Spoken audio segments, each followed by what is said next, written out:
Hello everyone, मैं हूं Arun Sharma commerce hub Udaipur से। आज की इस वीडियो में हम टीडीएस ऑन सैलरी के ऊपर डिस्कस करेंगे। मैं आपको टीडीएस कैसे कैलकुलेट होता है सैलरी का जब आप पेमेंट करेंगे अपने एम्प्लॉय को, सारी कैलकुलेशन बताऊंगा। ओल्ड स्लैब में आपको कितना टीडीएस काटना है, न्यू स्लैब में कितना टीडीएस काटना है।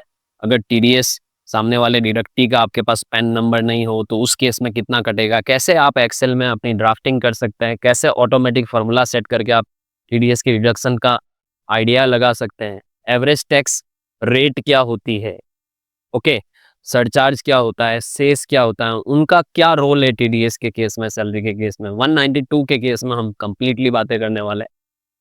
स्लैब रेट पे कब कटता है, ओल्ड स्लैब, न्यू स्लैब, साथ ही साथ में थ्रेशोल्ड लिमिट क्या होती है ओल्ड स्लैब में, न्यू स्लैब में क्या होती है, क्या 87A की रिबेट का आपको ध्यान में रखना है, क्या डिडक्शंस के आपको ध्यान में रखने हैं, क्या अभी जो 2025-26 के लिए जो इनकम टैक्स स्लैब में नई स्लैब में परिवर्तन है, जहां पर 24 लाख के बाद 30% स्लैब आ रही है, तो उसको कहाँ कंसीडर करना है, सारी चीजें हम लोग डिस्कस करेंगे। अगर आप एक डिडक्टर हो तो आपको क्या क्या करना होगा, आपको टीडीएस डिडक्ट करके कौन से चालान के माध्यम से टीडीएस का पेमेंट करना है, उसके बाद आपको टीडीएस का कौन सा रिटर्न फाइल करना है, कब फाइल करना है, नई फाइल करोगे क्या पेनल्टी या मतलब क्या इम्प्लीकेशंस हो सकते हैं, आपको डिले फाइलिंग के क्या इम्प्लीकेशंस हो सकते हैं, अकाउंटिंग कैसे करोगे आप अपनी बुक में सैलरी की। सैलरी के केस में कई बार नेट सैलरी में बहुत सारे डिडक्शंस होते हैं, तो उनको टीडीएस के साथ कैसे मैचअप करना है, सारी चीजें बताऊंगा। Even income tax automatic calculate कैसे होता है एक्सेल में, वो भी हम लोग बातें करेंगे। ठीक है, ये सारी चीजें हम लोग डिस्कस करेंगे। साथ ही साथ में अगर आप एक एम्प्लॉय हैं, आपका टीडीएस कटा है, तो आपको सामने वाले एम्प्लॉयर से क्या लेना है, टीडीएस सर्टिफिकेट फॉर्म 16 कब मिलेगा, क्या उसमें इंफॉर्मेशन होगी, उसके आधार पे आप अपना आईटी रिटर्न्स कैसे फाइल करोगे। इच एंड एवरी पहलू हम लोग डिस्कस करने वाले हैं इस वीडियो में। अंत तक बने रहिएगा, पूरी वीडियो देखिए। उसके बाद आप कमेंट में जरूर लिखिएगा कि आपको ये वीडियो कैसी लगी, आपका नॉलेज किस तरीके से इनहेंस हुआ। आप अपना एक्सपीरियंस जरूर शेयर करें, क्योंकि मैं मेरे हर वीडियो के कमेंट को जरूर ध्यान से पढ़ता हूँ। साथ ही साथ में अगर आप चैनल पर नए हैं और वीडियो पूरी देखिए, समझ में आए, पसंद आए, तो चैनल को सब्सक्राइब करिए। और practical TDS, TCS, income tax, GST और अकाउंटिंग के प्रॉपर कोर्सेज ज्वाइन करने के लिए आपको कॉमर्स हब की एप्लीकेशन डाउनलोड करनी होगी। इसी वीडियो के डिस्क्रिप्शन में आपको एप्लीकेशन का लिंक मिलेगा। चलिए शुरू करते हैं हम 192 पे डिटेल्ड बातें करते हैं। देखिए, सबसे खास बात बताता हूं मैं आपको, सैलरी एक बहुत महत्वपूर्ण पेमेंट होता है किसी भी बिजनेस में, क्योंकि बिजनेस होते हैं, स्टाफ होते हैं, एम्प्लॉयज होते हैं। एम्प्लॉयज को बिजनेसेस सैलरी पे करते हैं, तो बिजनेसेस को ये ध्यान में रखना बहुत जरूरी होता है कि जो पेमेंट वो कर रहे हैं, क्या उसके ऊपर टीडीएस की एप्लीकेबिलिटी तो नहीं हो रही है। अगर हो रही है तो टीडीएस काट के पेमेंट करना है, क्योंकि अगर आपने टीडीएस नहीं काटा तो आपका वो सैलरी जो है वो डिसअलाउ हो जाएगा, आप उस सैलरी को अपना खर्चा नहीं दिखा पाएंगे। और अगर दिखाने की कोशिश की तो टीडीएस आपको खुद को जमा कराना पड़ेगा, विथ पेनल्टी जमा कराना पड़ेगा, याद रखिएगा। तो बहुत ही कड़े प्रोविजंस हैं, प्रावधान हैं, गवर्नमेंट ने हर तरीके से मैकेनिज्म कंप्लायंसेस के सेट कर रखे हैं। इसीलिए अगर आप एक बिजनेसमैन है ये वीडियो देख रहे हैं, अगर आप एक अकाउंटेंट है ये वीडियो देख रहे हैं, अगर आप किसी भी इंडस्ट्री के ऑनर ये वीडियो देख रहे हैं, अगर आप एक टैक्स प्रैक्टिशनर ये वीडियो देख रहे हैं, अगर आप एक कॉमर्स सीए सीएस करने वाले स्टूडेंट है ये वीडियो देख रहे हैं, या आप अब कॉमर्स में अपना करियर बनाने के लिए जा रहे हैं, आप ये वीडियो देख रहे हैं, आपके लिए बहुत इंपॉर्टेंट होने वाला है। क्योंकि सैलरी के ऊपर टीडीएस के सारे प्रोविजन में कवर करने वाला हूँ, प्रैक्टिकल वे में कवर करने वाला हूँ। और सबसे पहली चीज हम लोग डिस्कस करेंगे यहाँ पर, वो क्या है सैलरी पे टीडीएस के प्रोविजन। देखिए, आप सबको एक चीज मैं ये क्लियर एंड कट बता दूं कि वर्तमान में एक चीज हमेशा ध्यान देना, सैलरी इनकम या सैलरी वर्ड जब आता है तो दो लोगों के नाम हमारे जहन में आते हैं। एक होता है एम्प्लॉयर, जो सैलरी का पेमेंट करता है, भुगतान करता है, और दूसरा होता है एम्प्लॉई, जिसको वो सैलरी मिलती है।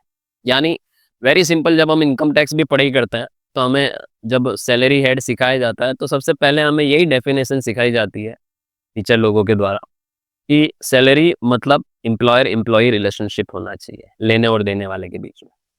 अब कौन किसको देता है ये भी आप समझिए, एम्प्लॉयर देता है एम्प्लॉय को, तो यहाँ पर जो व्यक्ति पेमेंट करता है उसके लिए वो सैलरी एक एक्सपेंस है, राइट। तो इसके लिए तो ये एक्सपेंस है क्योंकि ये पेमेंट कर रहा है। तो ये अपनी बुक्स में एक्सपेंस के रूप में दिखाएगा। लेकिन जो व्यक्ति उस सैलरी को रिसीव कर रहा है, उसके लिए वो सैलरी इनकम है। अब दोनों के लिए ही इसका महत्व है। गवर्नमेंट ने नियम ये बना रखे है कि पेमेंट करने वाले को टीडीएस डिडक्ट करना है अगर एप्लीकेबल हो रहा है तो, और टीडीएस डिडक्ट करके उस टीडीएस को टाइमली गवर्नमेंट को जमा कराना है सामने वाले के पैन नंबर के साथ कि इसका हमने काटा है। एक बड़ी ऑर्गेनाइजेशन में सैकड़ों एम्प्लॉय हो सकते हैं, हजारों एम्प्लॉय हो सकते हैं, वहां पर आपको टीडीएस की मैकेनिज्म सैलरी पे तो आनी चाहिए। तो TDS on salary one of the very very important section है टीडीएस। जब आप अपनी पढ़ाई शुरू करते हैं टीडीएस की, तो सबसे पहली चीज ही यही सिखाई जाती है 192। इस पे डिटेल में बातें करेंगे। मतलब काटता कौन है? जो पेमेंट करने वाला व्यक्ति होता है, उसके ऊपर एप्लीकेबिलिटी होती है। अब इसमें आपको हमेशा ध्यान देना, इसमें डिडक्टर कौन है वो बहुत इंपॉर्टेंट रोल प्ले करता है। ध्यान देना कि डिडक्टर कोई कंपनी एसएससी है, कोई ट्रस्ट है, कोई कोऑपरेटिव सोसाइटी है। अगर ऐसा है तो भैया इनको तो टीडीएस मैंडेटरी है काटना, इनको 10 नंबर लेने पड़ेंगे और टीडीएस डिडक्ट करना होगा अगर ये सैलरी दे रहे हैं सामने वाले व्यक्ति को और एक लिमिट से ज्यादा सैलरी दे रहे हैं। लिमिट पे भी डिस्कस करेंगे, थ्रेशोल्ड लिमिट बोलते हैं। और अगर कोई डिडक्टर इंडिविजुअल यानी प्रोप्राइटरशिप फर्म है, ध्यान देना, या कोई डिडक्टर एचयूएफ है, उस केस में फिर जब तक वो ऑडिट में फॉल नहीं करते हैं, जब तक उन टैक्स ऑडिट उनके ऊपर एप्लीकेबल नहीं होती, तब तक उनके ऊपर टीडीएस की लायबिलिटी नहीं बनती है। टैक्स ऑडिट जिसकी भी होती है उसके ऊपर कंपल्सरी तौर पर टीडीएस की लायबिलिटी खड़ी हो जाती है। तो जब आप किसी भी नॉन इंडिविजुअल एसएससी के केस में बात कर रहा हूं मैं, टीडीएस आपको काटना ही पड़ेगा सैलरी के ऊपर अगर आप सैलरी लोगों को चुका रहे हैं और उस अमाउंट से ज्यादा चुका रहे हैं जिस अमाउंट पर गवर्नमेंट ने टीडीएस एप्लीकेबल कर रखा है। लेकिन सैलरी एक ऐसा सेक्शन है जिसको थोड़ा सा आपको ध्यान में रखना पड़ेगा कि सैलरी के ऊपर टीडीएस हमेशा स्लैब रेट से एप्लीकेबल होता है। और जब स्लैब रेट की बात आती है तो फिर आपको दो चीजें ध्यान में रखनी पड़ती है, एक होती ओल्ड स्लैब, एक होती न्यू स्लैब। और चूंकि मैं ये वीडियो आज 1 सितंबर 2025 को बना रहा हूं, तो मैं आपको कौन से फाइनेंशियल ईयर पर बातें करूंगा, मैं 25-26 में बातें करूंगा, जिसका क्योंकि 25-26 की सैलरी अभी आपको मिल रही होगी तो आपका टीडीएस 25-26 के हिसाब से कट के आ रहा होगा। तो हम 25-26 फाइनेंशियल ईयर पर ओल्ड स्लैब में और न्यू स्लैब में टीडीएस की कैलकुलेशन करना सीखेंगे प्रैक्टिकल। Got it? थोड़ा सा बेसिक्स बता दूं फिर चलते हैं प्रैक्टिकल पार्ट के ऊपर। फर्स्ट ऑफ ऑल, टीडीएस की एप्लीकेबिलिटी किन के ऊपर होती है? टीडीएस की एप्लीकेबिलिटी हर उस एम्प्लॉयर के ऊपर होती है जिसकी टैक्स ऑडिट मैंडेटरी होती है। याद रखिएगा, अगर आप टैक्स ऑडिट में आते हैं आपको टीडीएस डिडक्ट करना है। ओके। दूसरा, टीडीएस किस अमाउंट पे कटेगा या कौन से अमाउंट पे कटेगा, तो हमेशा ध्यान देना टीडीएस की जो रेट होती है वो फिक्स नहीं है, टीडीएस हमेशा स्लैब रेट से काटा जाता है। तो अगर आप ओल्ड स्लैब में अपना आईटीआर बनने जा रहे हो तो आप अपने एम्प्लॉयर को ये डिक्लेयर करें, क्योंकि देखिए ऑब्वियस सी बात है, इनकम किसकी है? एम्प्लॉय की है।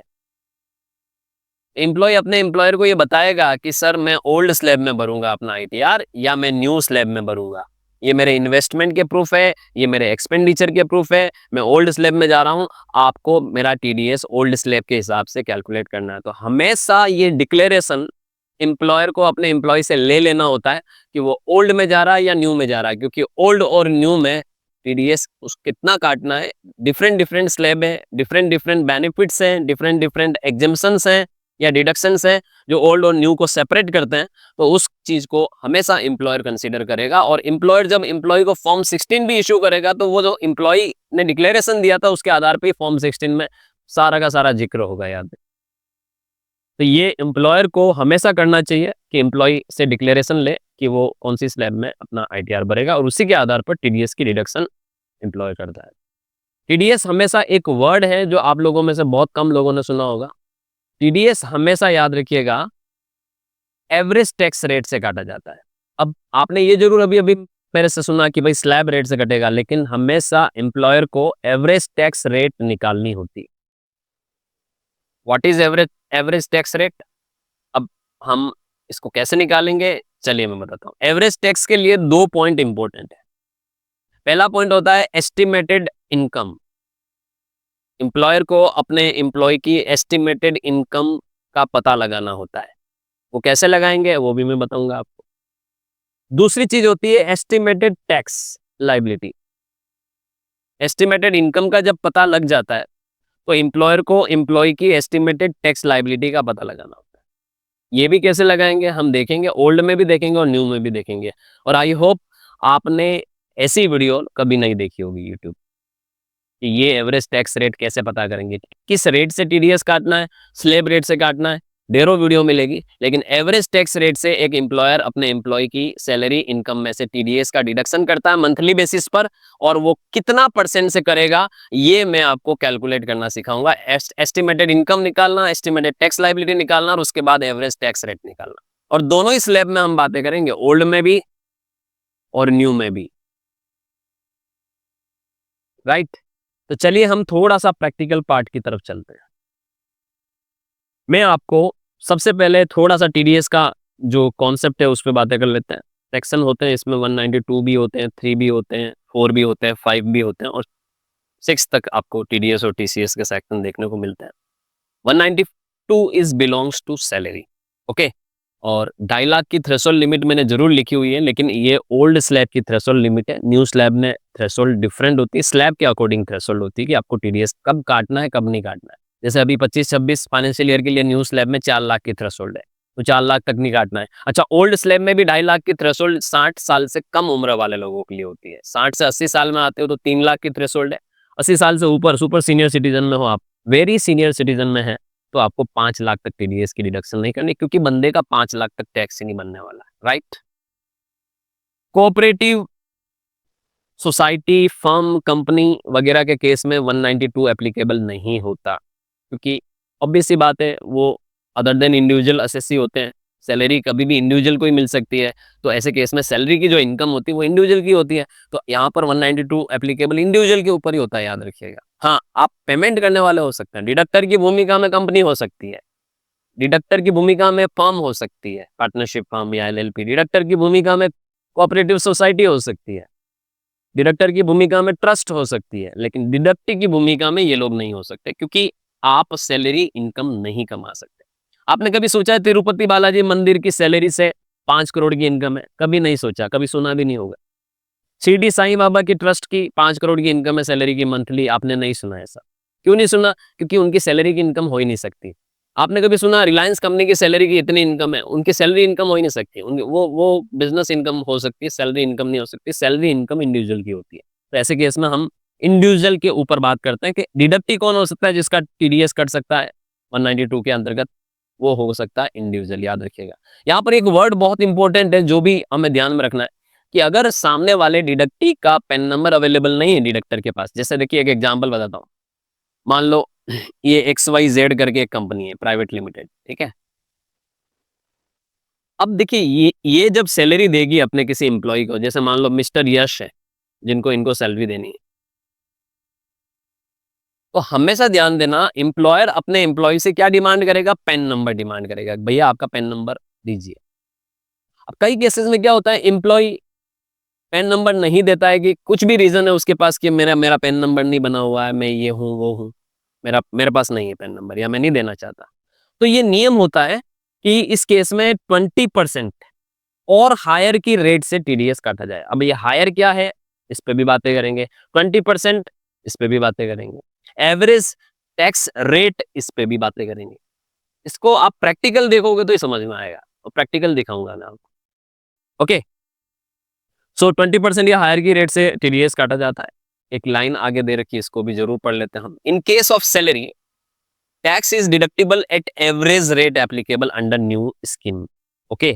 जिसमें सरचार्ज जुड़ेगा, जो कि सरचार्ज टैक्स पे टैक्स ना, भारत में एक इनकम के लेवल आने के बाद आपको टैक्स पे भी टैक्स देना पड़ता है। 50 लाख तक कोई सरचार्ज नहीं लगता, लेकिन जब 50 लाख क्रॉस कर जाते हो, इंडिविजुअल हो ना, 50 लाख क्रॉस करते ही सरचार्ज लग जाएगा 10%, 1 करोड़ क्रॉस करते ही सरचार्ज लग जाएगा 15%, 2 करोड़ क्रॉस करते ही आपकी इनकम सरचार्ज लग जाएगा 25%। तो 25% तक सरचार्ज आपका एप्लीकेबल हो सकता है टैक्स पे टैक्स। सोचिए आपका 1 लाख रुपए का टैक्स बना और 25% की दर से सरचार्ज लगा, तो आपको गवर्नमेंट को 1,25,000 रुपए देने हैं, 25% 25,000 एक्स्ट्रा देने हैं। फिर 4% आपको हेल्थ और एजुकेशन सेस भी देना है। ये सारी कैलकुलेशन कैसे होगी, इस पे भी हम प्रैक्टिकली बातें करेंगे, ओके। तो चलिए हम इस एग्जाम्पल को चेक करते हैं।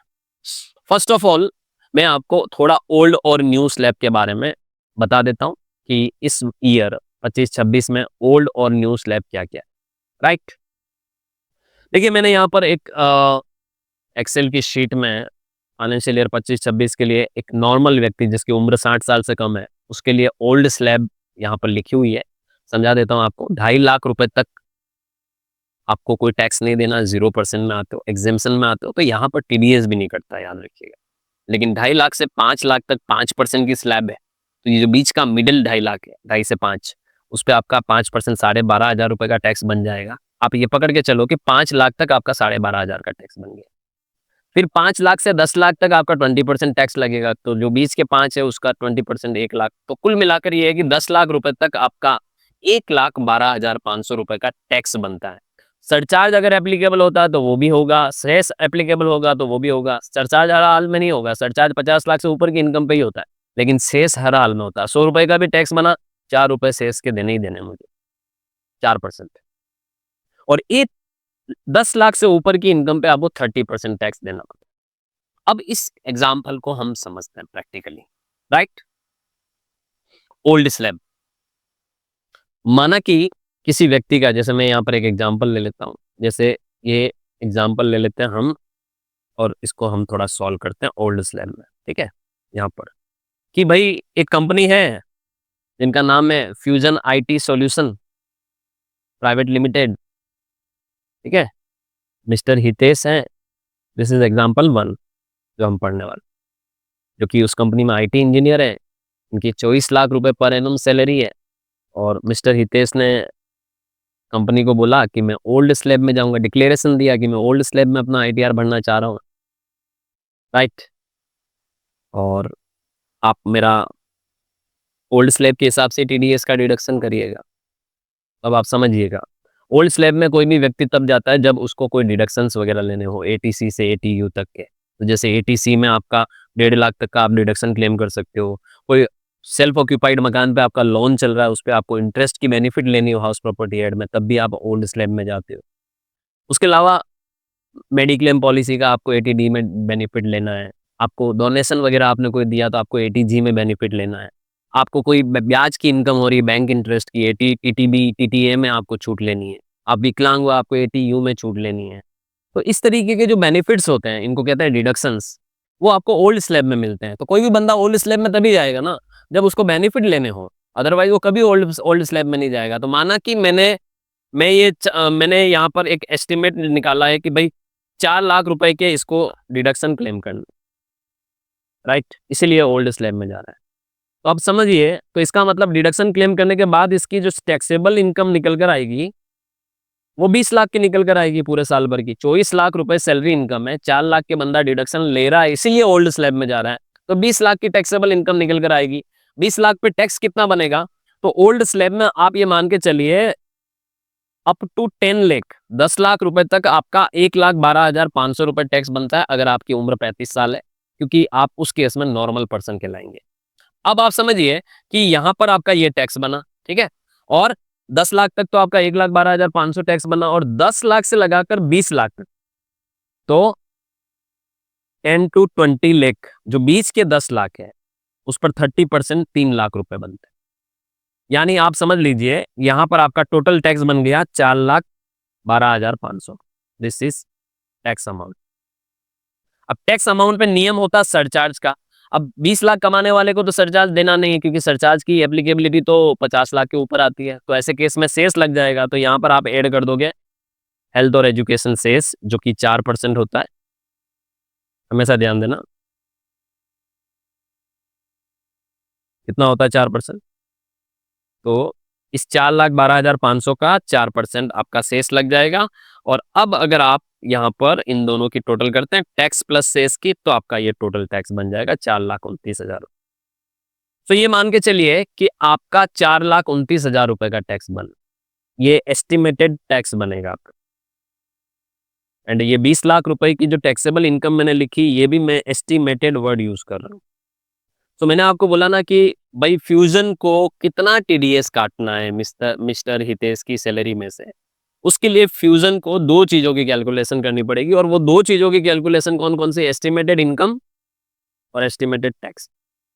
दोनों चीजों की कैलकुलेशन हमेशा ओल्ड में और न्यू में अलग अलग होती है, इसीलिए जब एक एम्प्लॉयर अपने एम्प्लॉय की टीडीएस डिडक्ट करता है तो एम्प्लॉय से उसको डिक्लेरेशन लेना होता है कि एम्प्लॉय कौन से स्लैब में जाएगा अपना आईटी रिटर्न भरने के लिए, आईटीआर भरने के लिए। आप जब स्लैब बताओगे तो कंपनी आपका उसी स्लैब के अनुसार डिडक्शन करेगी।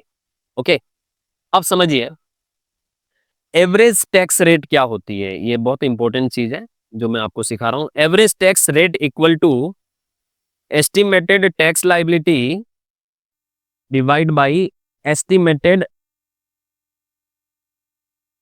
इनकम, राइट, और मल्टीप्लाई बाई 100 करोगे तो आपका यहाँ पर एवरेज टैक्स रेट आ जाएगा। अब देखिए मैं निकाल रहा हूँ average tax rate equal to estimated tax liability मेरी ये है, इंक्लूडिंग सरचार्ज और cess, tax plus surcharge plus cess equal to estimated tax, estimated total tax, divide by estimated total income, मतलब जो डिडक्शन के बाद की इनकम है तो 20 लाख, तो यहाँ मैं 20 लाख रुपए से डिवाइड कर दूं और मल्टीप्लाई बाई 100 कर दूं। This is my estimated tax rate. इसको average tax rate, sorry average tax rate, ये है आपकी एवरेज टैक्स रेट। कंपनी, सोचिए आप लोग ये वीडियो देख रहे हो, आप ही में से उस कोई इस कंपनी में अकाउंटेंट है और आप ही को किसी मिस्टर हितेश की सैलरी में से टीडीएस का डिडक्शन करना, आप किस रेट से करोगे? 21.45 की रेट से टीडीएस काटो। अब एक चीज और जो आपको ध्यान से समझना है, साल की 24 लाख रुपए सैलरी, मतलब महीने की 2 लाख रुपए की पेमेंट होगी मिस्टर हितेश को सैलरी की, तो उस 2 लाख का 21.45% टीडीएस काट लोगे आप। अब रेस्ट ऑफ द अमाउंट आप पे करोगे। तो जो ग्रॉस सैलरी होती है, मान लो यहाँ ग्रॉस सैलरी उसकी महीने की कितनी है? 2 लाख रुपए की, राइट, पर मंथ। ये यहाँ पर मैं पर मंथ लिख देता हूँ। और आपको टीडीएस डिडक्शन कितना करना है उसकी सैलरी में से? अब आप देखिए, आपको ज्यादा कुछ दिमाग दौड़ाने की जरूरत नहीं। टीडीएस डिडक्शन कितना करना है? जो सैलरी आप दे रहे हो उसका 21.45%, दिस इज टीडीएस अमाउंट। लेकिन एक सवाल है मेरा आप लोगों से, मेरा सवाल ये है कि ये 2 लाख रुपए पर मंथ सैलरी तब बनेगी जब 26 दिन यानी पूरा पूरा वर्किंग डेज उसने बंदे ने काम किया हो। जनरली सैलरी की जो कैलकुलेशन होती है वो इतने समय आपने काम किया उसके आधार पे होती है। तो 2 लाख रुपए आपकी ग्रॉस सैलरी है महीने की, लेकिन उसके लिए आपको 26 के 26 ही दिन काम करना है। लेकिन सोचिए आप आधे दिन एब्सेंट रहे, 13 दिन एब्सेंट रहे, तो आपकी क्या कहते हैं, अटेंडेंस के आधार पे जो सैलरी बन रही है वो आधे दिन की कट ऑफ हो जाएगी, तो 1 लाख ही बनेगी। तो 1 लाख का आपको यहाँ पर बहुत आसानी होने वाली है, याद रखिएगा। ये ग्रॉस सैलरी पर मंथ है। कभी आपने पे स्लिप भी देखा हो तो उसमें एक तरफ आपका ग्रॉस फिगर आता है और एक तरफ एक्चुअल फिगर आता है। तो जो एक्चुअल सैलरी है वो तो 1 लाख की बनी क्योंकि आप 13 दिन एब्सेंट थे। तो उस 1 लाख का 21.45% आप निकालोगे, ये 1 लाख इंटू 21.45% निकालोगे तो आपका ये क्या आ जाएगा? उस अमाउंट में से कितना टीडीएस काटना वो आ जाएगा। क्योंकि आप समझिए ना, आपका अगर 2 लाख रुपए महीने का बन जरूर रहा था, लेकिन आप 15 दिन अटेंड किया, 13 दिन अटेंड किया, तो आपका 13 दिन के हिसाब से सैलरी मिला, तो आपका पूरे साल भर का एवरेज भी तो नीचे आया ग्रॉस सैलरी का। तो ऐसे केस में एवरेज टैक्स रेट के आधार पे टीडीएस का डिडक्शन होता है। वो इसलिए होता है क्योंकि whatever your salary according to attendance, monthly attendance, उसका सीधा सीधा एवरेज टैक्स रेट से आपका टीडीएस का डिडक्शन आपको करना होता है। तो अकाउंटेंट होने के नाते ये बहुत इंपॉर्टेंट पॉइंट है। मेरे हिसाब से आपने कभी इतना ये पॉइंट को कभी ऑब्जर्व नहीं किया होगा या कहीं पढ़ा भी नहीं होगा। आपने सीधे सीधे ये बोला होगा कि भैया आप उसका स्लैब के हिसाब से टैक्स निकाल लो और उसे डिवाइड बाई 12 कर दो। गलत करोगे आप। डिवाइड बाई 12 करोगे तो यहाँ 24 लाख का डिवाइड बाई 12 करूंगा तो वो तो गलत आएगा। तो ऐसे केस में आप हमेशा ध्यान दीजिएगा, आपको एवरेज टैक्स रेट निकालना है जो कि estimated tax divide by estimated income करोगे, और उसी के आधार पे आप अटेंडेंस के आधार पे जो उसका हर महीने का सैलरी उसको पेमेंट करना है उसका आप उस अकॉर्डिंग टीडीएस का डिडक्शन करोगे। अगर कम सैलरी बन रहा है तो कम टीडीएस जाएगा, पूरा पूरा सैलरी बन रहा है तो पूरा पूरा टीडीएस जाएगा। तो अगर वो पूरा महीने में काम करेगा तो इतना सैलरी टीडीएस कटेगा। अगर वो नंबर ऑफ डेज के हिसाब से अपन अटेंडेंस की बात करें तो जितनी उसकी सैलरी बनेगी उसके अनुसार 21.45% के से टीडीएस कटेगा। आई होप आपको ये कॉन्सेप्ट क्लियर हुआ होगा, एवरेज टैक्स रेट कैसे कैलकुलेट करते हैं। ओके, अब एक चीज और है जो अभी अभी हमने पढ़ी, यहां पर कितना परसेंट रेट आया? 21.45% रेट आया, राइट। अब यहां पर एक पॉइंट था, आपने नोटिस किया होगा कि 20% या उससे ज्यादा की दर से, तो ऐसे केस में अगर सामने वाले व्यक्ति ने आपको पेन नंबर नहीं दे रखा है, तब भी इस हाल में तो आपको 21.25% ही काटना है, ठीक है, क्योंकि 20% से ज्यादा की रेट है, तो आपका अगर पेन नंबर है नहीं है, आपको इसी रेट से टीडीएस का डिडक्शन करना। लेकिन कई बार क्या होता है, किसी व्यक्ति की सैलरी कम होती है, सैलरी इनकम, जैसे मान लो किसी की इनकम, मैं एक नया एग्जांपल ले रहा हूँ, ठीक है, उस एग्जांपल से हम समझते हैं कि अगर किसी की इनकम कम है, सपोज एग्जांपल नंबर 2, 8 लाख ही है मान लो इसकी, ठीक है, और ये जा रहा है मान लो न्यू स्लैब में। अब पहले मैं आपको न्यू स्लैब भी बता दूं ताकि हम न्यू स्लैब को भी समझ सकें। 8 लाख रुपए पर एनम सैलरी उसकी, ठीक है, न्यू स्लैब में। नई स्लैब 2025-26 फाइनेंशियल ईयर के लिए आपको जानना है कि इसमें टोटल 7 स्लैब है। 25% वाली रेट पहली बार इंट्रोड्यूस की गई है गवर्नमेंट द्वारा, और हर 4-4 लाख पर आपका 5-5% टैक्स बढ़ता हुआ दिखेगा। पहले 4 लाख पे आपका कोई टैक्स नहीं है, 4 से 8 लाख तक आपको 5% टैक्स देना है जो कि 20,000 होगा।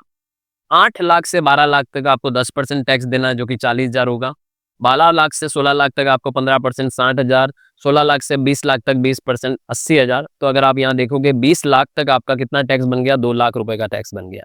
और 20 लाख से 24 लाख तक 25% 1 लाख, तो यहाँ पर टोटल मिला के 3 लाख का टैक्स बन गया 24 लाख तक की इनकम पे। और 24 लाख से ऊपर पे 30% की स्लैब आती। तो ये फाइनेंशियल ईयर 25-26 से आपको बेनिफिट मिलने वाला है। अब समझिएगा कि 8 लाख रुपए तक की इनकम पे आपका कितना टीडीएस कटेगा। अभी अभी मैंने जब ये वीडियो शुरू की थी तो एक पॉइंट बोला था 87A की रिबेट, राइट, ध्यान से समझना। सैलरी इनकम यानी नॉर्मल इनकम, नॉर्मल स्लैब वाली इनकम, राइट। 8 लाख पर इस स्लैब के हिसाब से कितना टैक्स बन रहा है? 8 लाख पे इसका 20,000 रुपए का टैक्स बन रहा है, ठीक है। तो 20,000 रुपए का टैक्स बन रहा है, तो यूं देखें तो आप अगर यहाँ एवरेज टैक्स रेट निकालने जाओगे तो 20,000 जो कि टैक्स बन रहा है, प्लस उसका सेस भी काउंट कर लो आप, ठीक है, सेस भी काउंट कर लोगे तो 20,000 का 4%, जैसे ये 20,000 रुपीज उसका टैक्स बन रहा है, ठीक है, और उसका 4% कितना हो गया आपका? 800 रुपए। तो ये हो जाएगा आपका 20,800, ठीक है, ये देखिए इंटू 4%, तो ये 20,800 हो गया। ये दोनों को जोड़ दो, ये 20,800 टोटल टैक्स हो गया। अब आप यहाँ पर अगर एवरेज टैक्स रेट निकालनी है तो very simple, equal to 20,800 divide by 8 lakh जो कि आपकी इनकम है, इसमें कोई एग्जेम्पशन आपको मिलते नहीं, ठीक है, और मल्टीप्लाई बाई 100 कर दो। सो ये देखिए 2.6% की दर से आपको टीडीएस का डिडक्शन करना है। लेकिन क्या आप वो टीडीएस काटोगे? नहीं काटोगे, क्योंकि 12 लाख रुपए तक की इनकम वालों को 87A की रिबेट है नई स्लैब में अगले साल से, मतलब ये जो फाइनेंशियल ईयर चल रहा है, जब आप इसका इनकम टैक्स रिटर्न भरोगे 26-27 में, 12 लाख तक टैक्स नहीं बनेगा। तो काटने में तो यहाँ पर 2.6% की दर से आपको टीडीएस काटना है, लेकिन नहीं काटोगे क्योंकि आप 87A को भी यहाँ पर कंसीडर करने वाले हो। तो ये याद रखिएगा, इस केस में कभी भी एज अ एम्प्लॉयर हम अपनी अकाउंटिंग मेंटेन कर रहे हैं तो हमें ये भी ध्यान में रखना है कि बंदे का टीडीएस वास्तव में हमें काटना है या नहीं काटना है, क्योंकि अगर 87A की रिबेट की वजह से उसका टैक्स लायबिलिटी 0 हो रहा है, तो अगर आपने उसका टीडीएस काट लिया तो उसको बाद में रिफंड लेने के लिए इनकम टैक्स रिटर्न भरना पड़ जाएगा, जबकि वो इनकम टैक्स रिटर्न, उसका इनकम टैक्स रिटर्न भरेगा तो भी कोई टैक्स नहीं बनने वाला। तो इस केस में आपको डिक्लेरेशन जब लोगे और उसका इनकम का जो क्वांटम होगा उसके आधार पे आप इजीली डिसीजन मेकिंग कर पाओगे कि आपको उसका टीडीएस डिडक्ट करना है या नहीं करना। वैसे तो नियम ये कहता है कि टीडीएस का डिडक्शन जब आप एग्जेम्पशन से ऊपर इनकम है तो आपको काटना ही काटना है। जैसे इस हाल में यहाँ पर अगर आप 8 लाख की इनकम है तो बंदे की एग्जेम्पशन से ऊपर 4 लाख से ऊपर इनकम है, तो ऐसे केस में ये टीडीएस कटेगा और फिर मिस्टर हितेश को अपना आईटीआर भरना पड़ेगा इस टीडीएस के रिफंड के लिए। रूल तो यही कहता है बस, राइट। अब हम यहाँ पर एक चीज और बताता हूँ कि अगर मिस्टर हितेश का पैन नंबर नहीं मौजूद है तो देखिए 2.6% की रेट से एवरेज रेट आई, लेकिन पैन नंबर नहीं होने की वजह से 20% टीडीएस कट जाएगा। तो ये जो यहाँ पर लाइन है ना 20% और हायर, अगर आपकी एवरेज टैक्स रेट टीडीएस की 20% से कम है और डिडक्टी का आपके पास पैन नंबर मौजूद नहीं है तो आपको 20% की दर से टीडीएस काटना है। और अगर एवरेज टैक्स रेट आपका 20% से ऊपर आ रहा है और डिडक्टी का पैन नंबर आपके पास मौजूद नहीं है तो आपको वो जो ऊपर आ रहा है उस रेट से टीडीएस का डिडक्शन करना है। ये आप हमेशा ध्यान रखिएगा। एवरेज टैक्स रेट आपको हमेशा देखनी है और डिडक्टी का पैन नंबर आपके पास होना चाहिए। ऑलराइट, अब मैं आपको देखिए, जैसे यहाँ पर मैं आपको फॉर्मूला लगा के बताता हूँ। ये सारे फिगर मैन्युअली लिखे हुए हैं। आपको बहुत अच्छी चीज सिखाने वाला हूँ, ध्यान से देखिएगा। और हम लोग इसको ओल्ड और न्यू दोनों में कैलकुलेट करके देखने वाले हैं कि मैं एक ऑटोमेटेड, जैसे किसी भी व्यक्ति की मैं यहाँ पर एक शीट बना देता हूँ। जैसे आप लोग ध्यान से देखिएगा, इसको कट किया, यहाँ पेस्ट कर दिया। मान लो आपके पास बहुत सारे क्लाइंट है, ठीक है, तो आपने अपने क्लाइंट के नाम लिखे हुए हैं यहाँ पर। क्लाइंट यानी एम्प्लॉय, ठीक है, ये आपके एम्प्लॉय। ये शीट आप जो मैं यहाँ तैयार करने जा रहा हूँ, ये शीट हमारे लिए बहुत काम आने वाली, ठीक है। तो ये मैं आपको बहुत अच्छी चीज सिखाने वाला हूँ, ध्यान से देखिएगा। नोटपैड अगर हो तो लिख भी लीजिएगा, आपको बहुत काम आने वाली। तो ऐसे केस में आप क्या करिए कि आपने क्या करना है, जैसे मान लो आपके पास 50 एम्प्लॉय है, सबकी अलग अलग सैलरी, कोई 6 लाख वाला है, कोई 12 लाख वाला है, कोई 25 लाख वाला है, कोई 60 लाख वाला है, किसी की 1 करोड़ 20 लाख रुपए की सैलरी है, किसी की 2.5 लाख 2.5 करोड़ के पैकेज में है, ठीक है। तो टोटल टैक्स पेएबल निकालना हमें, और टोटल टैक्स पेएबल की ये शीट ही मैं अलग बना लेता हूँ ताकि हम लोग बहुत इजीली इसको समझ पाए। कॉपी करता हूँ और यहाँ पर हम एक काम करते हैं, यहाँ पर लाके मैं इसको पेस्ट कर देता हूँ ताकि आपको इजीली समझ में आ सके। कॉपी और पेस्ट, राइट। नाउ अब आप ध्यान से देखिएगा एवरेज टैक्स रेट कैसे निकालते हैं। उसके लिए क्या करना है कि जैसे आपके पास एम्प्लॉयज है, जैसे मेरे पास एम्प्लॉय है, एक का नाम है रियान मंसूरी, एक का नाम है रोहन यादव, एक का नाम है श्रीता त्रिवेदी, एक का नाम है राम लखन मीना, एक का नाम है वीना शर्मा, और अंतिम में मैं अपने आप को भी रख देता हूँ, ठीक है। अब आप समझिए यहाँ पर हमें क्या करना है, यहाँ पर हमें कुछ कॉलम्स बनाने हैं, ठीक है। जैसे ये देखिए, ये पहला, ये सारे आपके स्टाफ हो गए। हो सकता है आपकी कंपनी में 50 लोग काम करते हो, तो आपको ये सारे लोगों का सैलरी जो है वो लिख लेना है। और हम यहाँ पर न्यू स्लैब में भी बातें करेंगे और ओल्ड स्लैब में भी बातें करेंगे, ठीक है। तो यहाँ पर आप समझिए कि यहाँ पर सबसे पहले तो आपको उनका निकालना है टैक्स। टैक्स के बाद अगर कोई सरचार्ज एप्लीकेबल होता है तो वो निकालना है। सरचार्ज के बाद सेस निकालना है। तो यहाँ मैं हेल्थ और एजुकेशन सेस भी यहाँ पर लिख देता हूँ, और फिर टोटल टैक्स पेएबल आ जाएगा आपका लास्ट में, और फिर आपका एवरेज टैक्स रेट निकालना है जिस रेट से आप टीडीएस की डिडक्शन करोगे। तो ये एक चार्ट है, ऑटोमेटिक बनाने जा रहा हूँ मैं इस चार्ट को, ध्यान से देखिएगा आप लोग। अब हमेशा ध्यान देना कि आप न्यू में जा रहे हो या ओल्ड में जा रहे हो। तो हम पहले बात करते हैं ओल्ड रेट की, ठीक है, ओल्ड स्लैब की। तो ओल्ड स्लैब में अगर आप किसी का आईटीआर फाइल कर रहे हो तो ओल्ड स्लैब में क्या नियम होता है। ओल्ड स्लैब में नियम ये होता है कि जैसे इसमें देखिए स्लैब क्या है ये भी देखिए आप। तो यहाँ से आप ओल्ड स्लैब को उठा लो ताकि आपको पता रहे कि ओल्ड स्लैब में क्या और कितना टैक्स का कैलकुलेट होकर आएगा। So this is old slab, right.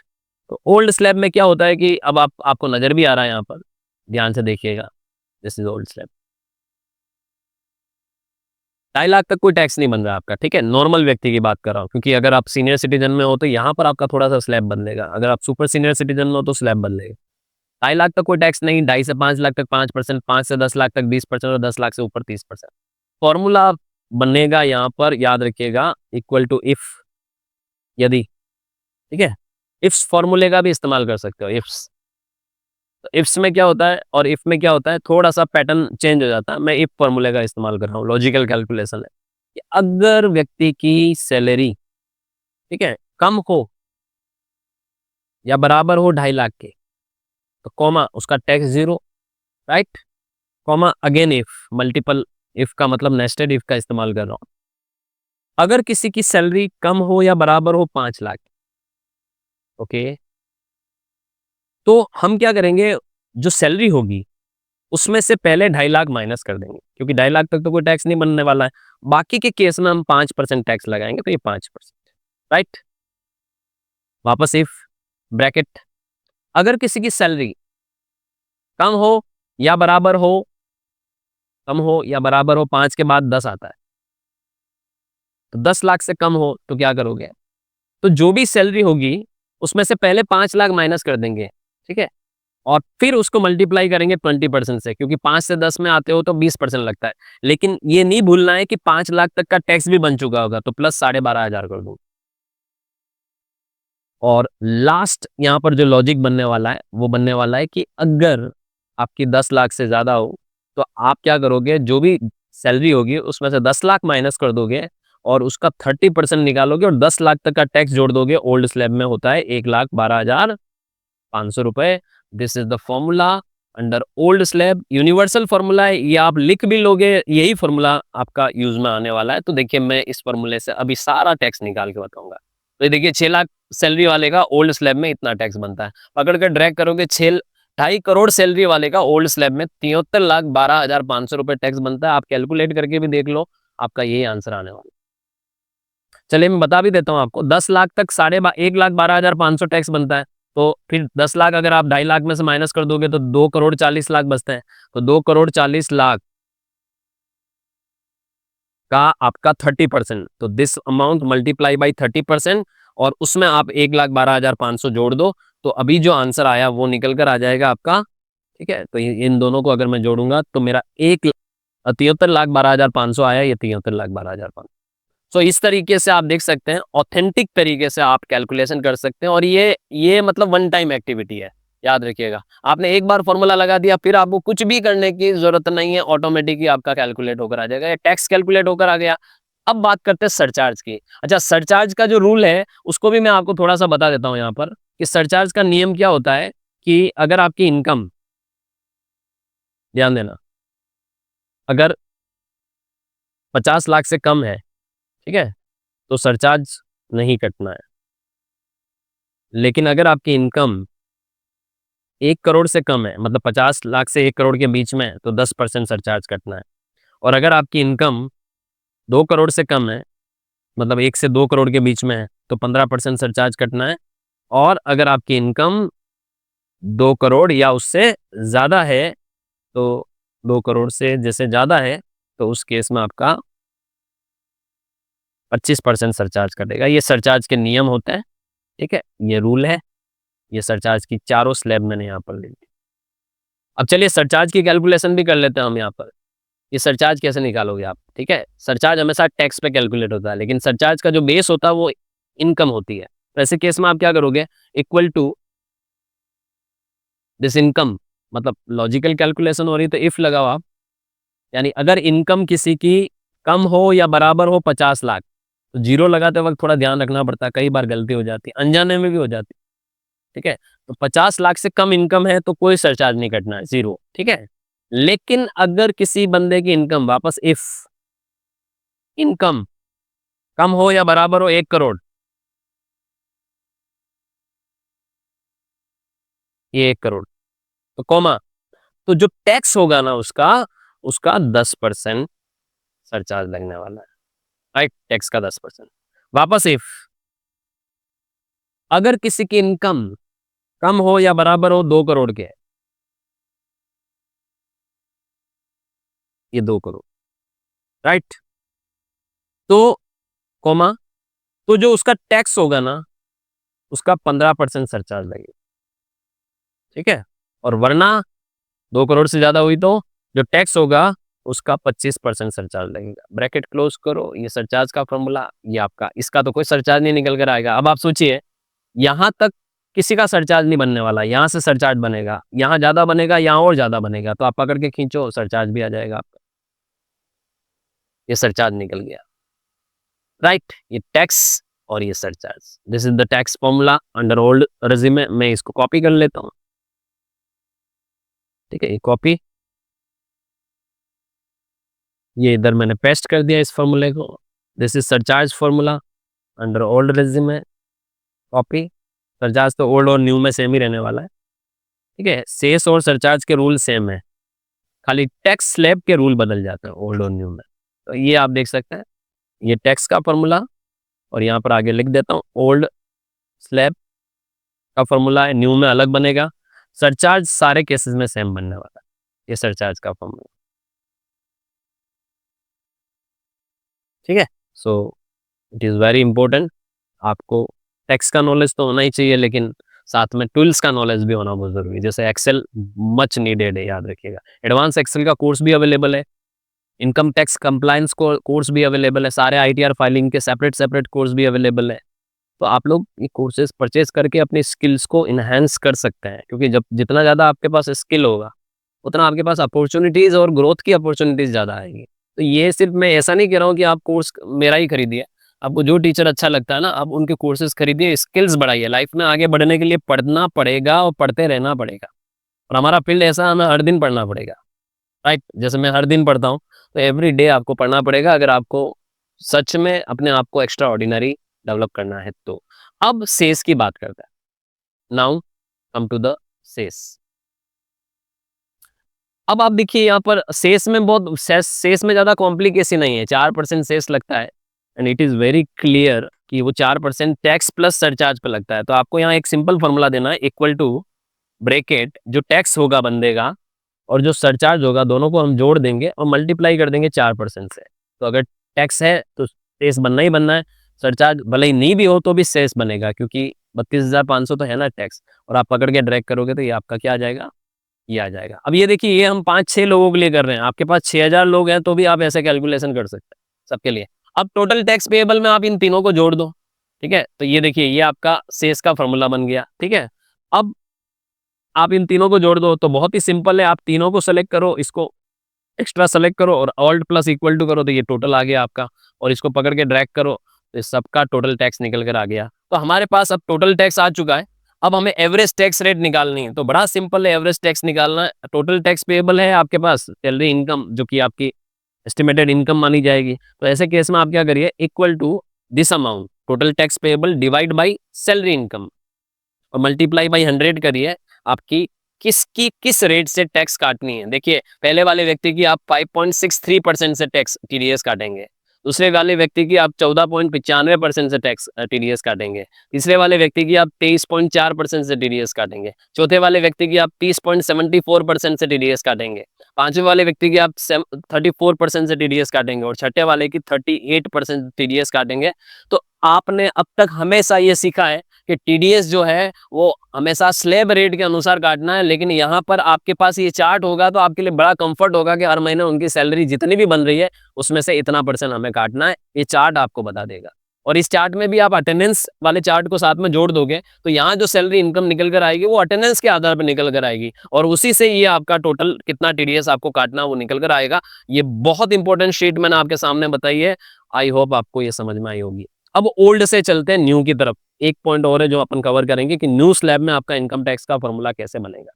तो चलिए, न्यू स्लैब में देखिए, सरचार्ज के सेम नियम है, सेस के सेम नियम है, एवरेज टैक्स रेट भी ऐसे कैसे निकालेंगे, लेकिन अगर स्लैब बदल जाती है और बंदा ओल्ड में नहीं जाता है, जैसे यहाँ पर देखिए, मैं आपको रीनेम कर देता हूँ और यहाँ पर मैं बता देता हूँ एवरेज टैक्स कैलकुलेशन, ठीक है। ये मैंने इसका नाम डाल दिया। ये हमने पूरा का पूरा एग्जाम्पल किया है ओल्ड के हिसाब से, अब हम पूरा का पूरा एग्जाम्पल करने वाले हैं न्यू के हिसाब से, ठीक है। ध्यान से देखिएगा, कॉपी नीचे ही मैं यहाँ पर लाके कहीं पेस्ट कर देता हूँ, दिस वन। अब हम ये ओल्ड को हटा के गोल्ड, मतलब आज की नई स्लैब जो 25-26 फाइनेंशियल ईयर के लिए एप्लीकेबल हो रही है, उसके ऊपर बात करते हैं। थोड़ी लंबी होने वाली इसमें फॉर्मूला, क्योंकि स्लैब भी बड़ी है, ये न्यू स्लैब है, फॉर्मूला बड़ा बनने वाला है, आप ध्यान से देखिएगा, ठीक है। टैक्स का फॉर्मूला बदलने वाला है, ये ओल्ड स्लैब के हिसाब से टैक्स था, अब आप न्यू स्लैब के हिसाब से टैक्स देखोगे, और फिर हम ओल्ड और न्यू को कंपेयर भी करेंगे कि अगर ये बंदा ओल्ड में जाते हैं ये लोग तो उनका कितना % से टीडीएस कटने वाला है, और अगर न्यू ऑप्ट करते हैं तो कितना % से टीडीएस कटने वाला है, कंपेरिजन भी करेंगे, क्योंकि हमारे पास दोनों आंकड़े एक ही शीट पर है। ओके, तो ये चलो ये हटा देते हैं। अब हम सीधे सीधे यहाँ फॉर्मूला बनाने जा रहे हैं, बहुत लंबा फॉर्मूला बनने वाला है, इसलिए मैं इसको थोड़ा सा ऊपर ले लेता हूँ ताकि मुझे नजर आए जहां मैं फॉर्मूला डेवलप करने जा रहा हूँ, ठीक है। ध्यान से देखिएगा, ठीक है। जूम आउट कर देता हूँ थोड़ा सा नाउ। ये सारी सातों स्लैब मुझे नज़र आ रही है और यहाँ पर मुझे सभी टैक्स रेट्स और टैक्स के अमाउंट भी नज़र आ रहे हैं ताकि मुझे फॉर्मूला बनाने में आसानी रहेगी। ठीक है?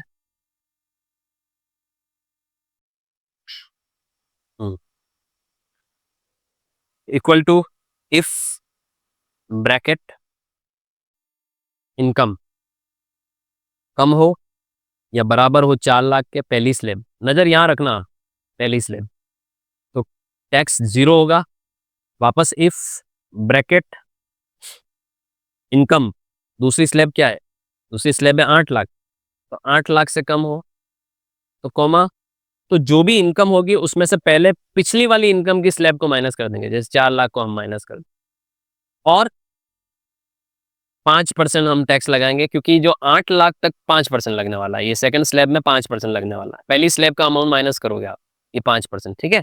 और पहली स्लैब तक कोई टैक्स बना ही नहीं, इसलिए कुछ जोड़ना नहीं है। वापस ये लॉजिकल कैलकुलेशन है, मल्टीपल लॉजिक्स जब होते हैं, अलग अलग लॉजिक के अलग अलग आंसर आते हैं, तो नेस्टेड इफ का इस्तेमाल किया जाता है, जो आपके सामने मैं कर रहा हूँ। ये सब चीज़ें एडवांस एक्सेल के कोर्स में आपको बहुत डिटेल में सिखाई जाती है और अभी जो जीएसटी और इनकम टैक्स की जो ज़्यादातर शीट्स में जो कैलकुलेशंस होती है, उन्हीं के आधार पे हम लोग बेसिकली पढ़ाते हैं। तो ये बहुत यूज़फुल है इस तरीके के जो स्किल्स लेना बेसिकली। तो कई तरह के कोर्सेज हैं एक्सेल से रिलेटेड भी, कॉमर्स सब की एप्लीकेशन पर। इनकम टैक्स के भी कई सारे कोर्सेज आपको मिलेंगे, जीएसटी के मिलेंगे, हर चीज़ के कोर्सेज मैंने डेवलप कर रखे हैं।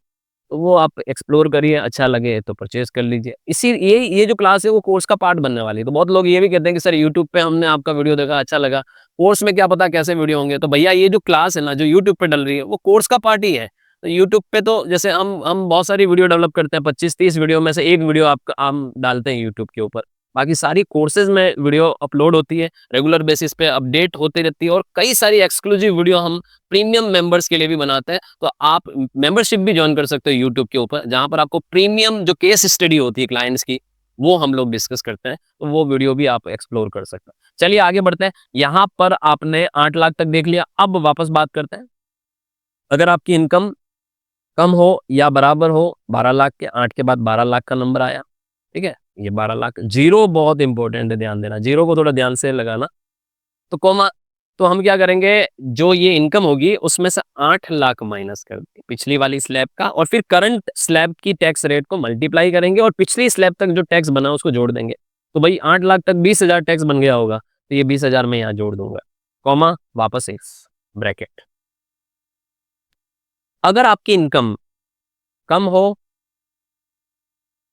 या बराबर हो, 12 के बाद आता है 16 लाख, ठीक है?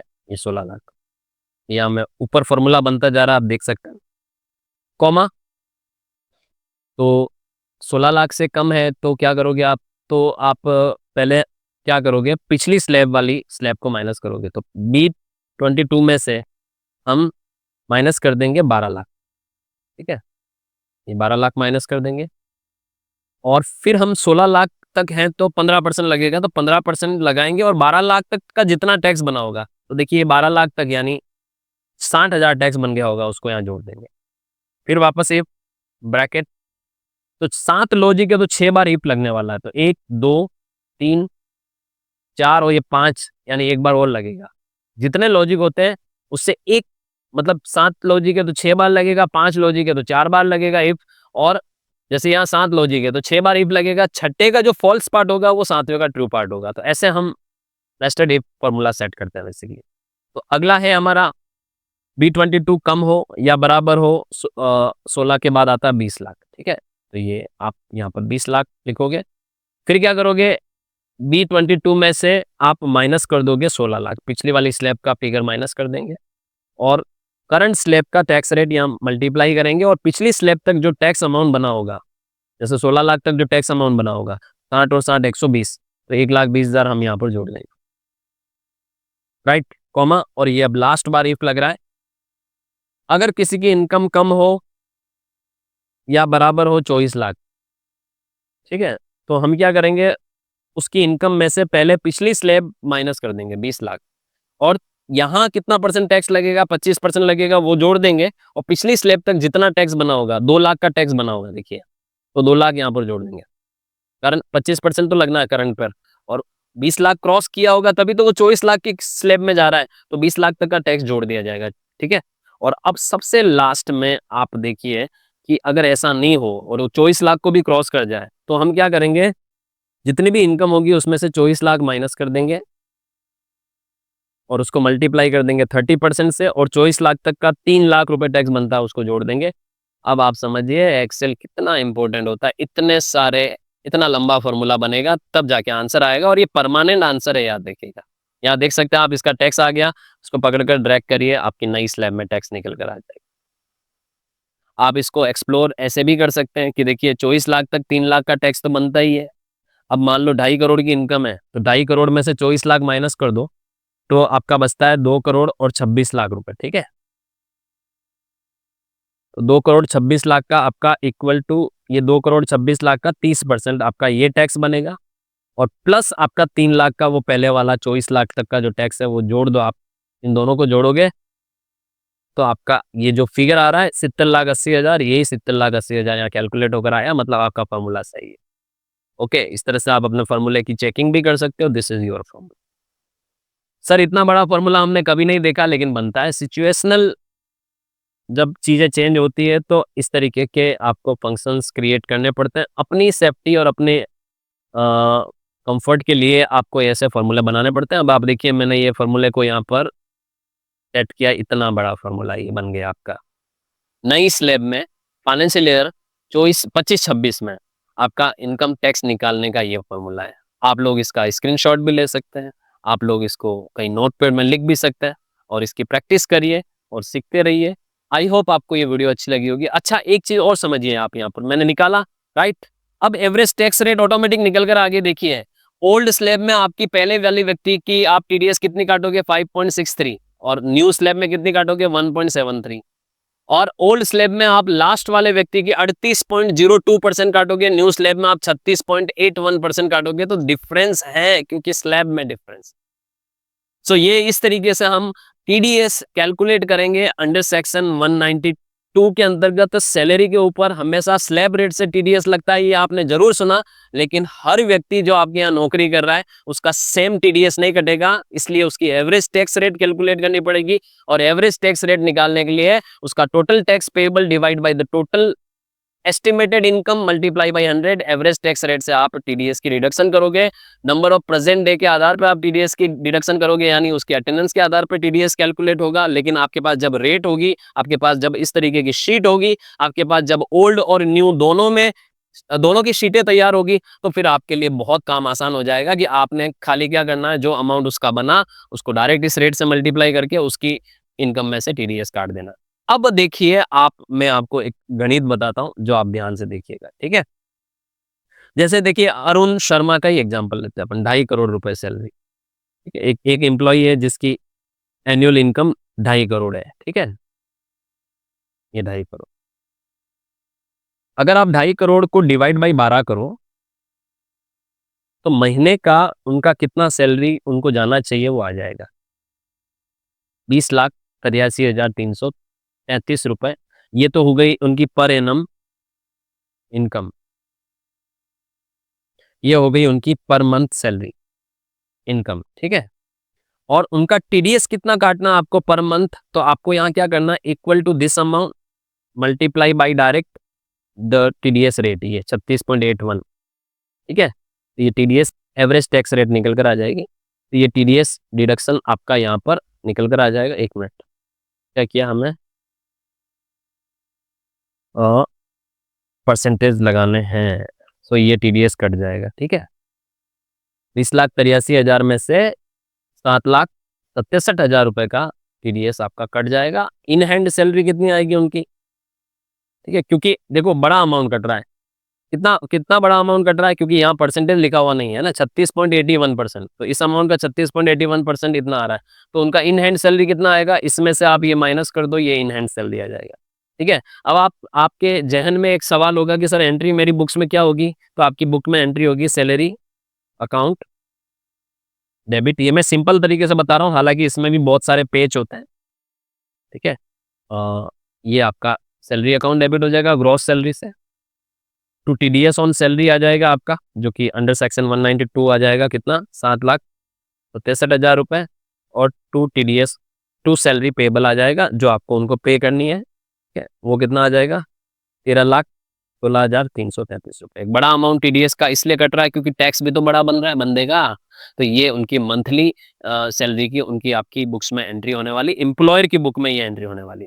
अब इसमें भी बहुत सारी चीजें होती है कि मल्टीपल डिडक्शंस हो सकते हैं, समझ रहे, मल्टीपल पीएफ कट रहा है, ईएसआई कट रहा है, कोई प्रोफेशनल टैक्स कट रहा है, तो वो सब चीजों को ध्यान में रखना है। लेकिन टीडीएस की कैलकुलेशन ऐसे ही होगी, ये टीडीएस का फिगर यही रहने वाला है, वो ग्रॉस सैलरी पे ही कैलकुलेट होगा। अब और भी डिडक्शन है और सैलरी पेबल और कम हो जाए, वो एक अलग मैटर हो गया। बाकी टीडीएस सेम टू सेम कटेगा और एवरेज टैक्स रेट के आधार पे टीडीएस की डिडक्शन होती है।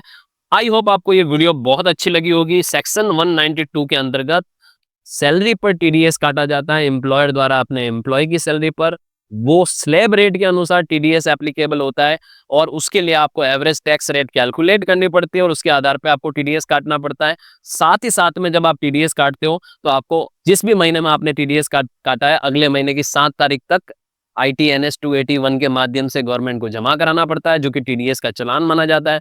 और उसके बाद आपको क्वार्टरली बेसिस पे टीडीएस के स्टेटमेंट फाइल करने होते हैं, जिन्हें हम टीडीएस रिटर्न कहते हैं। और जो चौथे क्वार्टर में, जैसे मार्च महीने का जो टीडीएस होता है, उसको आप 30 अप्रैल तक जमा करा सकते हो। बाकी केसेस में क्या होता है, किसी भी महीने में काटा गया टीडीएस अगले महीने की 7 तारीख तक जमा कराया जा सकता है, लेकिन मार्च में आपको पूरा 1 महीना मिलता है जमा कराने के लिए। और चौथे क्वार्टर का टीडीएस स्टेटमेंट फाइल करने में भी आपको 2 महीने का 61 दिन मिलते हैं। बाकी केसेस में आपको 31 या 30 दिन मिलते हैं। जब आप टीडीएस सैलरी में काटते हो तो पूरे साल भर में आपको 15 जून तक, जैसे जिस भी फाइनेंशियल ईयर का आपने टीडीएस काटा है, तो आपको अगले 2.5 महीने के अंदर अंदर सामने वाले व्यक्ति को टीडीएस सर्टिफिकेट इश्यू करना होता है, and that TDS certificate is called form 16। याद रखिएगा, 15 जून तक आपको फॉर्म 16 इश्यू कर लेना होता है। और दूसरी बात यह है कि अगर आपने टीडीएस काट लिया लेकिन समय पे जमा नहीं कराया तो 1.5% पर मंथ के हिसाब से आप इंटरेस्ट देना पड़ता है बेसिकली। और अगर आपने टीडीएस गलत लेट काटा तो 1% पर मंथ के हिसाब से आपको इस पे इंटरेस्ट देना पड़ता है। साथ ही साथ में अगर आपने समय पे टीडीएस की रिटर्न फाइल नहीं की, एज पर सेक्शन 234E आपको 200 रुपए पर डे पेनल्टी है और मैक्सिमम पेनल्टी आपके टीडीएस के अमाउंट के बराबर हो सकती है, याद रखिएगा। और अगर आप बहुत संगीन डिफॉल्ट किया है आपने, तो उस केस में आपको 10,000 से लगाकर 1,00,000 रुपए तक की पेनल्टी हो सकती है। सो आई होप आपको ये सारे कॉन्सेप्ट समझ में आए होंगे। और ये प्रैक्टिकल क्लास आपको टीडीएस की कैसी लगी कमेंट करके बताइएगा। और आई होप इस तरीके की वीडियो आपको टाइम टू टाइम मैं प्रोवाइड करता रहूं। बने रहिए। अपना प्यार दिखाने के लिए आप चैनल को सब्सक्राइब कर लीजिए, ज्वाइन कर सकते हैं एक्सक्लूसिव वीडियो के लिए। साथ में आप कोर्सेज परचेज करिए और साथ ही साथ में आप कमेंट जरूर करिए कि आपको मेरे वीडियो कैसे लगते हैं। धन्यवाद। बने रहिए कॉमर्स हब उदयपुर के साथ।